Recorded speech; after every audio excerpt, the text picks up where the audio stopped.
Streaming. Ooh, that's loud. Good morning, everyone.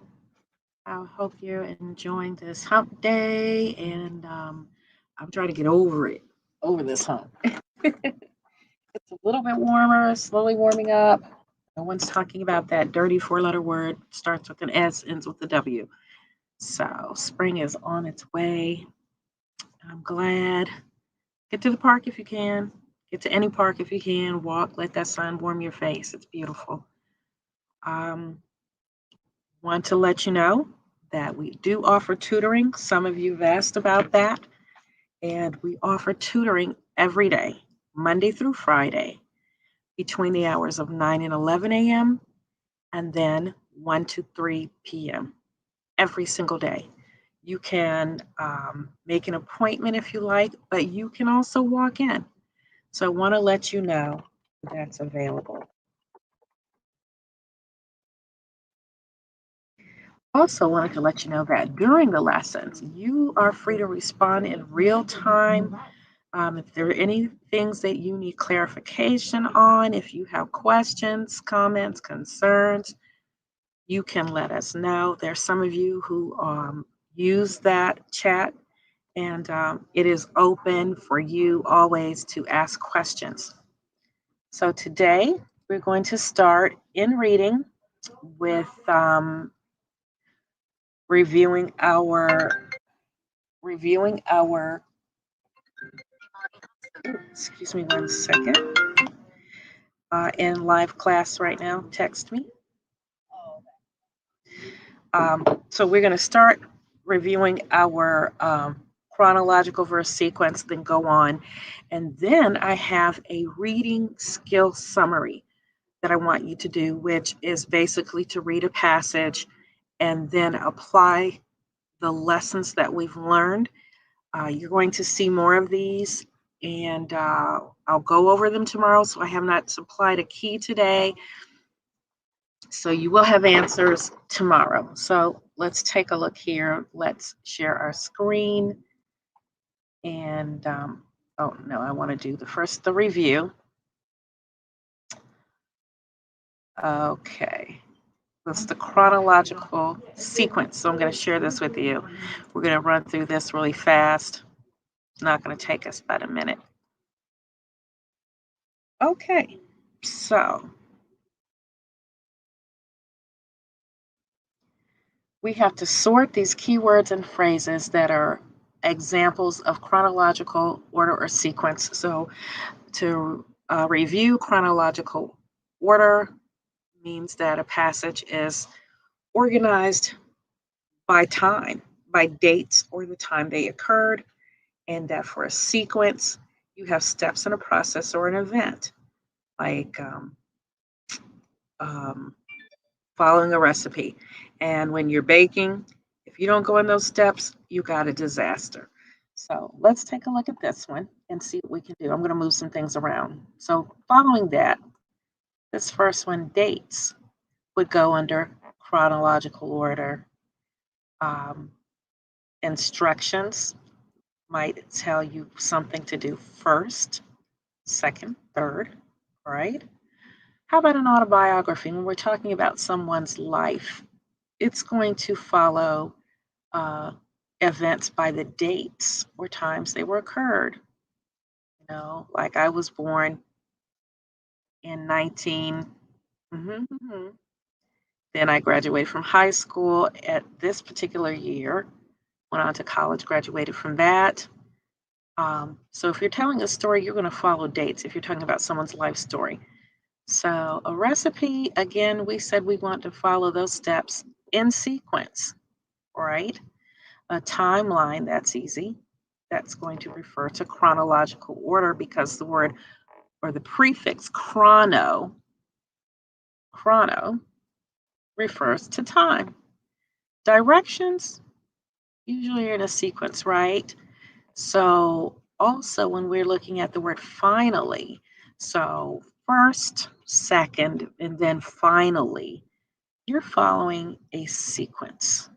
A recipe, again, that's going to be a sequence. So this date, 1807, It's going to be chronological order.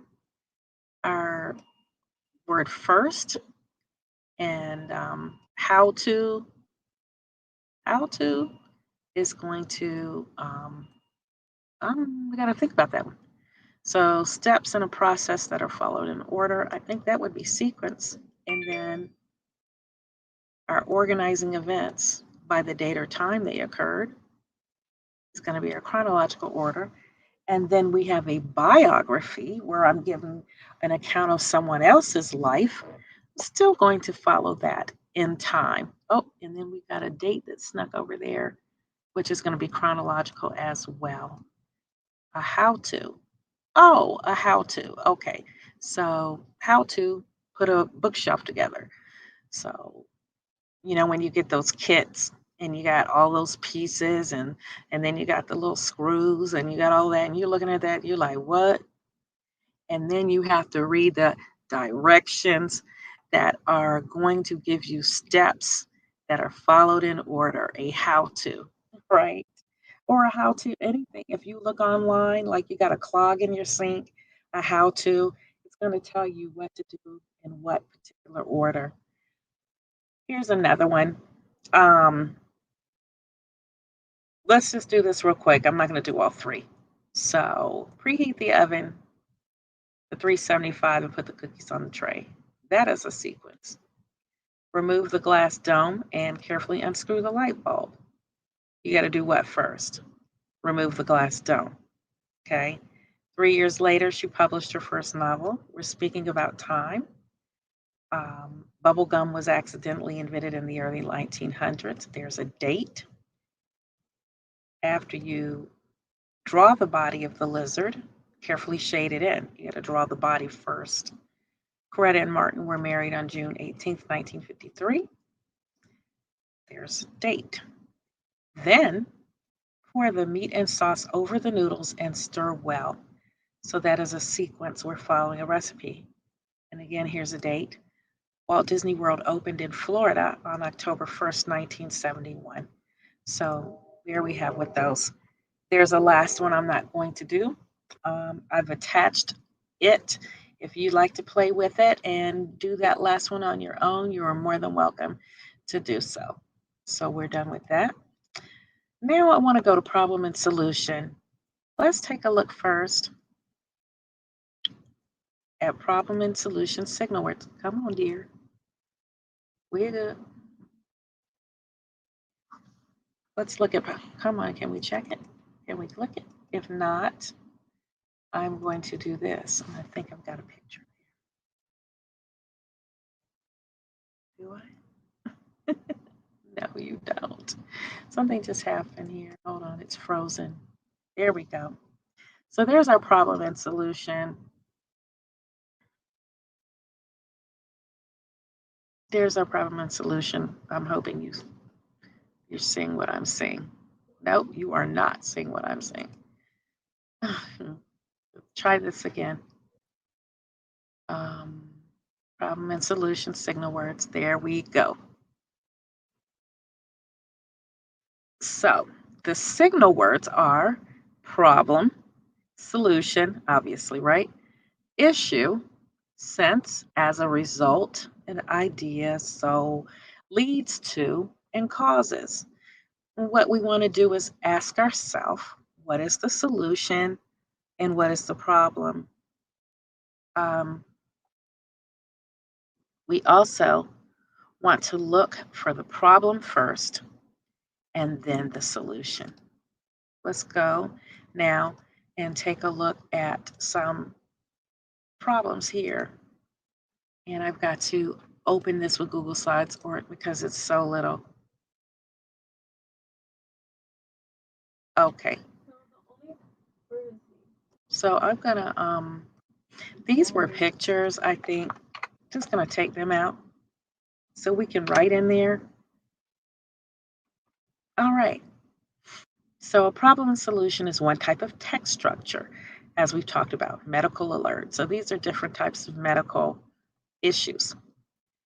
When a writer is using the problem and solution text structure, he or she may explain how to address or prepare for a concern.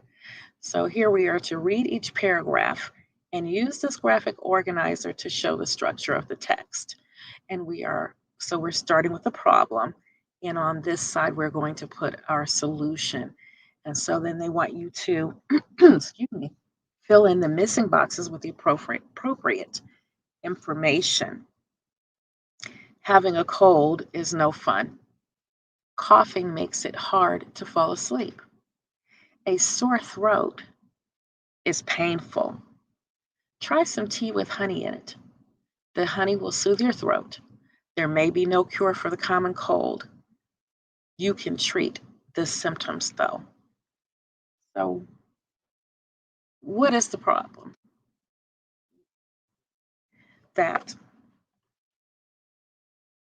a cold may produce a sore throat, right?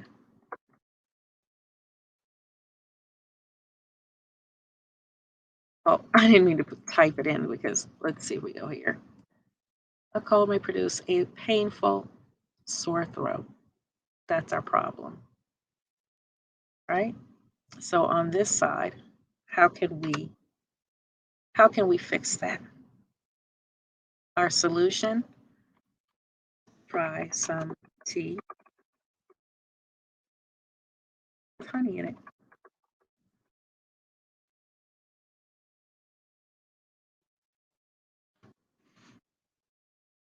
There we go. Try some tea. And there's our solution.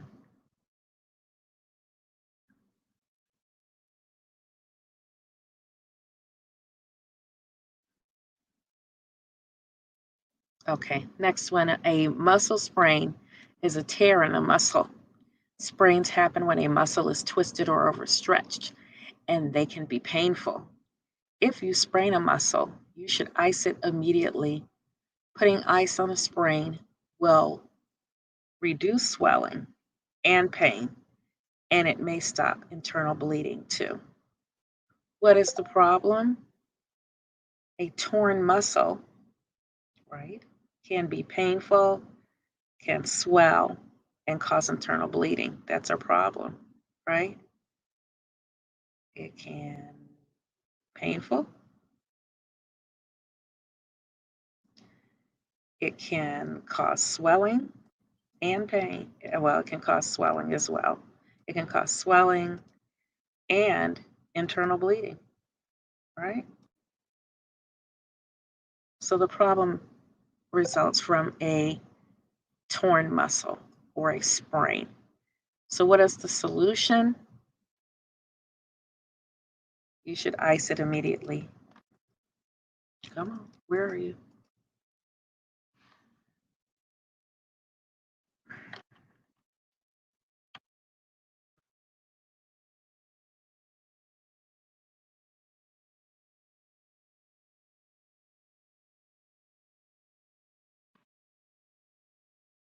Okay, so you're gonna ice it immediately. And that is what you do when you have a sprain. You first apply ice. Let's look at one more. Well, actually, this is the last one. Okay. Nobody wants to be stung by a bee. Bee stings are itchy and painful. But what if the bee stings you anyway? One thing you can do is to put vinegar on it. I've never heard that. The acid in the vinegar may reduce the pain and swelling from the bee sting. Bee stings could what? They itch, they're painful. And another problem is that you can have swelling in the area, right? So that's a problem. All of that is a problem. So what is the solution? This is weird acting. Our solution is to put vinegar on the area of the sting.